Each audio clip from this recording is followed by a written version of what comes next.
Hello दोस्तों, मेरा नाम है अरुण कुमार। एक बार फिर से नीट स्टडी यूट्यूब चैनल में आपका स्वागत है। आज हम लोग विनोबा यूनिवर्सिटी सेमेस्टर 3 सेशन 2022 से 26 वालों का राजनीतिक शास्त्र MN2 या पॉलिटिकल साइंस माइनर पेपर 2 का काफ़ी इंपॉर्टेंट प्रश्न देखेंगे।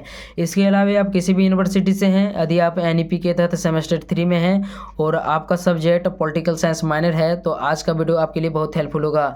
तो चलते हम लोग जल्दी से इस गेस्ट पेपर में दिए हुए इंपॉर्टेंट प्रश्न को देखते हैं। तो सबसे पहले हमारा यहाँ कोर्स ऑफ स्टडी है, इसको देख लेते हैं। यानी कि political science third semester minor course 2 में आपको एंशिएंट इंडियन पॉलिटिकल थॉट पढ़ना है। यानी कि इसमें आपको प्राचीन भारतीय राजनीतिक सिद्धांत के बारे में पढ़ना है। ठीक है, तो यहाँ सिलेबस दिया हुआ है, आप चाहें तो इसे देख सकते हैं। आज की वीडियो में हम लोग केवल इंपॉर्टेंट प्रश्न को देखेंगे। तो पहला प्रश्न हम लोग देखते हैं। पहला प्रश्न हमारा है प्राचीन भारतीय राजनीतिक चिंतन के स्रोतों की विवेचना करें। प्राचीन भारतीय राजनीतिक चिंतन के स्रोतों की विवेचना करें। तो यह हमारा पहला प्रश्न है जो एग्जाम की दृष्टि से काफ़ी इंपॉर्टेंट है, तो इसको नोट कर लीजिए। ठीक है, देखते हैं हम लोग अगले प्रश्न को।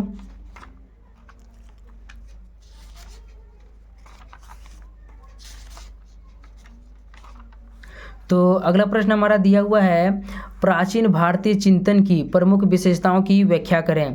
प्राचीन भारतीय चिंतन की प्रमुख विशेषताओं की व्याख्या करें।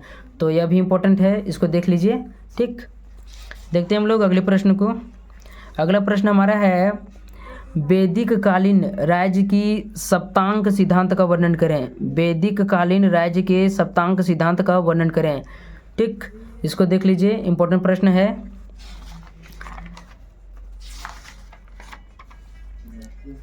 अगला प्रश्न हमारा है, मनु की राज्य संपत्ति, राजा, शासन, विधायिका, कानून, न्याय एवं दंड, कर व्यवस्था एवं विदेश नीति संबंधी विचारों की विवेचना करें। तो यहाँ थोड़ा सा प्रश्न जो है लंबा दिया हुआ है, लेकिन यदि आप इस प्रश्न को कवर कर लेते हैं तो इससे कोई भी प्रश्न आ जाए आपका एग्जाम अच्छे से निकल जाएगा। ठीक है, यानी कि आप किसी भी प्रश्न को अच्छी तरह से बना लेंगे। तो इसको देख लीजिए, देखते हैं अगले प्रश्न को हम लोग।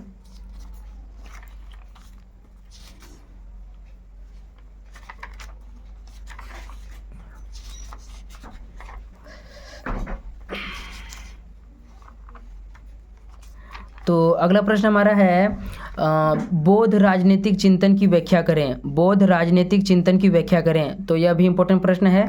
ठीक, इसको देख लीजिए जल्दी से। अगला प्रश्न हमारा दिया हुआ है, इसको देखते हैं हम लोग।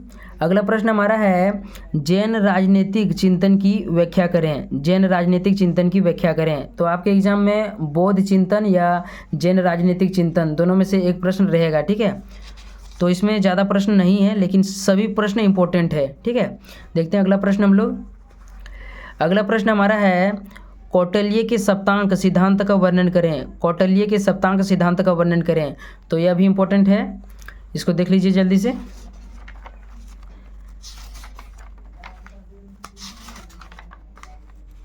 अगला प्रश्न हमारा है, कौटिल्य के मंडल सिद्धांत का वर्णन करें। कौटिल्य के मंडल सिद्धांत का वर्णन करें। तो एग्जाम की दृष्टि से इंपॉर्टेंट प्रश्न है। ठीक है, इन सभी को नोट कर लीजिए और इनका आंसर जल्द से जल्द तैयार करने की कोशिश करें, क्योंकि एग्ज़ाम भी डेट आपका जल्द ही आ जाएगा। देखते हैं हम लोग अगले प्रश्न को। अगला प्रश्न हमारा है, रामायण कालीन राजनीतिक चिंतन की व्याख्या करें। रामायण कालीन राजनीतिक चिंतन की व्याख्या करें।